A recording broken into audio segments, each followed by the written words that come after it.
特斯拉的自动辅助驾驶功能靠什么实现？就靠这一块板。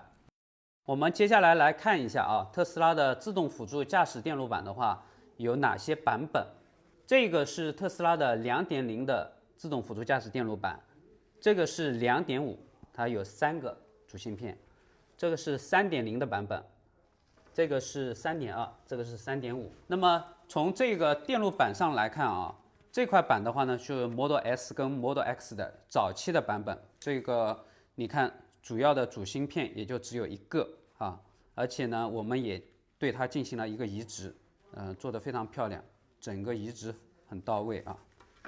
然后这一块板的话呢是3个主芯片，这个是2.5的主机版本，自动辅助驾驶电脑板，3个也是移植的很光洁到位啊。那就光洁到位就说明主芯片移植的没问题。然后这个是3.0啊，3.0的接口有区别啊，它跟3.2、3.5的就有明显的一个区别，大家可以看得到，对吧？然后这个是3.2跟3.5呢，其实并没有太大的这个区别，大家看，是吧？今天我们唯一缺席的呢是4.0的主机版本。那么这个虽然说我们也修复了不少，但是整体从市场的保有量上面来说的话，4.0的主机版本现在还是比较缺。